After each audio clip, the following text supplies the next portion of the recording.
Ce que nous donnons à manger à nos enfants est-il bon pour leur santé ?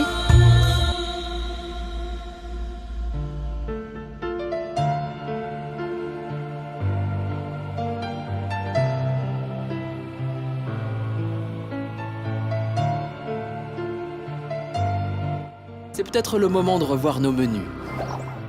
Il y a même un nom savant pour ça, le flexitarisme. Alors pourquoi ces familles ont-elles choisi ce régime? Parce que c'est bon pour la santé, mais aussi pour l'environnement. Si elle est attentive à la carte, c'est parce qu'elle est flexitarienne. Elle ne mange de la viande que 2 à 3 fois par semaine et de manière raisonnée.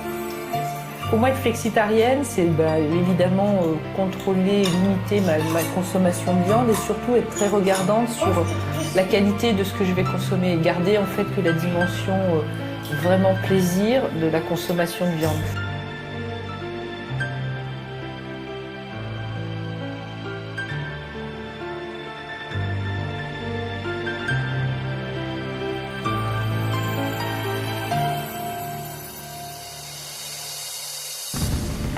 Tout sur le flexitarisme.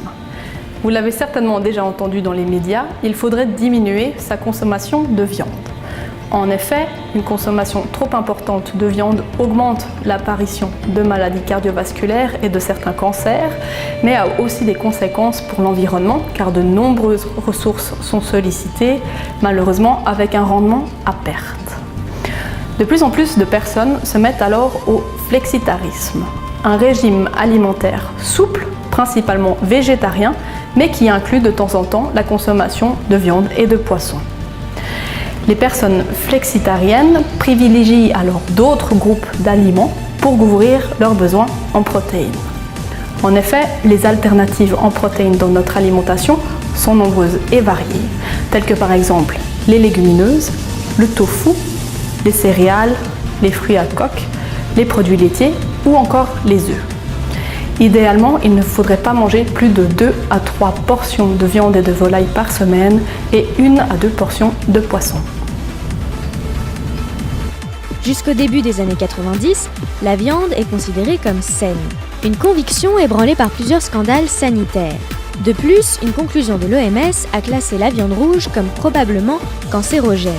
S'ajoute à ça l'impact de l'élevage sur l'environnement et la question du bien-être animal qui questionne aussi les consommateurs. Les bovins sont incontestablement les champions toutes catégories. En 2010, que ce soit pour leur viande ou leur lait, ils cumulaient à eux seuls 80% des émissions pour seulement 29% de la demande en viande mondiale. Pourtant, pour nos organismes, manger du bœuf n'est pas franchement rentable.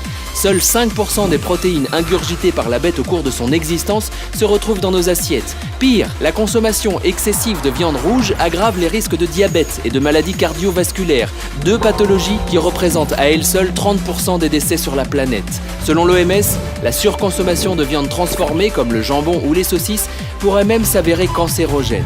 Nourrir nos steaks sur pattes demande aussi de l'espace. 75% des terres agricoles du globe sont dédiées à faire pousser la nourriture de notre cheptel mondial, alors que porc, bœuf, poulet et autres animaux ne fournissent que 8% des calories et moins de 18% des protéines que nous mangeons annuellement. Seuls 4% du soja mondial est consommé par des humains. Ces mêmes cultures de soja qui sont responsables de 91% de la déforestation amazonienne. Mais ce n'est pas tout. Il faut 15 500 litres d'eau pour produire 1 kg de viande de bœuf. L'élevage représente 8% de la consommation mondiale d'eau, là encore majoritairement pour faire pousser les fourrages qui viendront garnir les auges. Histoire de boucler le cycle naturel, après digestion, les déjections des élevages intensifs finissent souvent par polluer les sols et les eaux alentours, notamment à cause des nitrates. Mondialisation oblige, l'élevage s'industrialise et ça vient de loin. Au début du XXe siècle, à Chicago, l'organisation à la chaîne dans les abattoirs permettait de tuer, éviscérer et découper une vache en 15 minutes. 12 millions de bêtes étaient ainsi avalées chaque année, une mécanique bien huilée. En France, 95% des porcs sont élevés sur caillebotis dans des bâtiments clos, le mode d'élevage porcin le plus répandu au monde. Être flexitarien, c'est surtout réduire sa consommation de protéines animales. Un message étonnant pour les professionnels de la viande.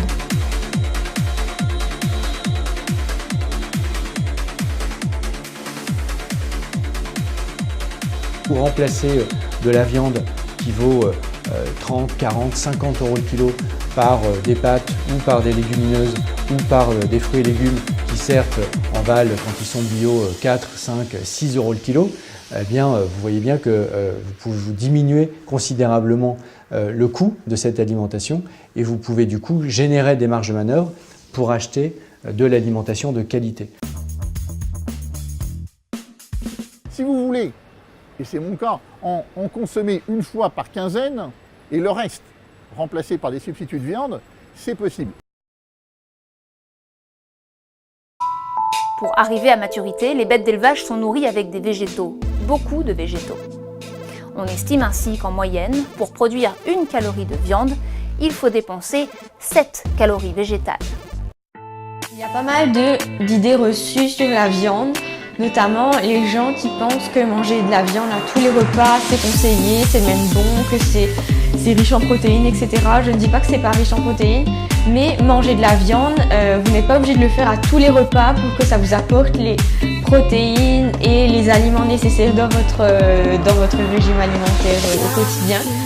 Il suffit de manger de la viande très peu de fois par semaine, voire 1 à 2 fois, pour que vous puissiez vous apporter les aliments essentiels.